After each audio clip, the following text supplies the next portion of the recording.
Matamis, masarap, nakaka-addict, hinahanap-hanap, parang kape.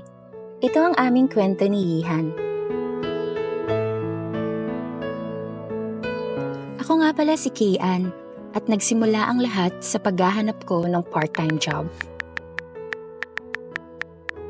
Hanggang sa nakita ko ang online post ni Yihan, isang Chinese citizen na bumisita sa Isabela at naghahanap ng local tour guide. Natanggap ako at dahil pareho kaming mahilig sa kape, first meeting namin ay sa Cafe Ilocano, Cabagan.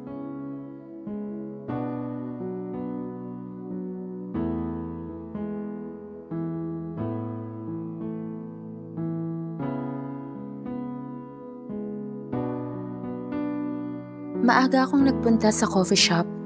Ayaw kong malate, pero mas nauna pa pala siya sa akin.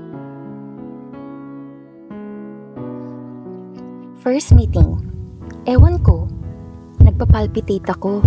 Nasobrahan ko yata sa kape. Basta, may mumunting ka ba sa puso ko?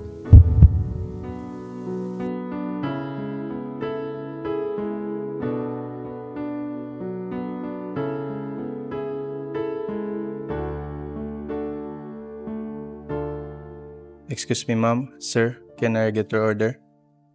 Ma'am, sir? Huh? He's asking what's your order. "这取决于你." Too large ang baristo hot.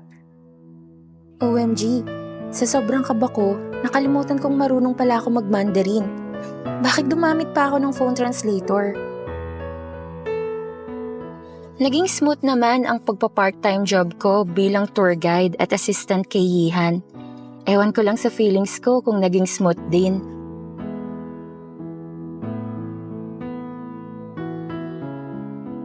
Inilibot ko siya sa iba't ibang lugar.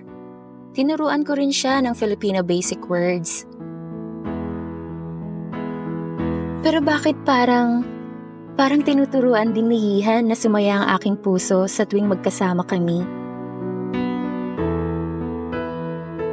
Sobrang sarap niya kasama. Ang dami naming napuntahan.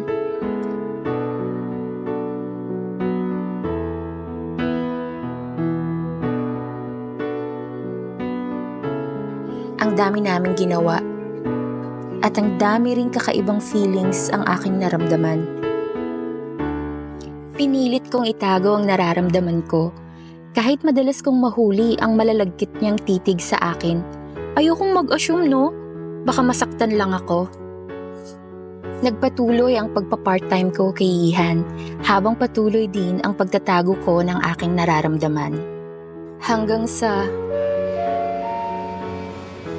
biglang umuwi si Yihan sa China dahil sa family emergency. At ang huling mensahe niya lang sa akin ay, babalik ako. Hindi ko alam kung anong ibig sabihin ng last message niya sa akin. Pero dahil nasanay ako sa presensya niya, hinahanap-hanap ko siya. Kaya binabalik-balikan ko rin ng Cafe Ilocano kung saan kami unang nagkita.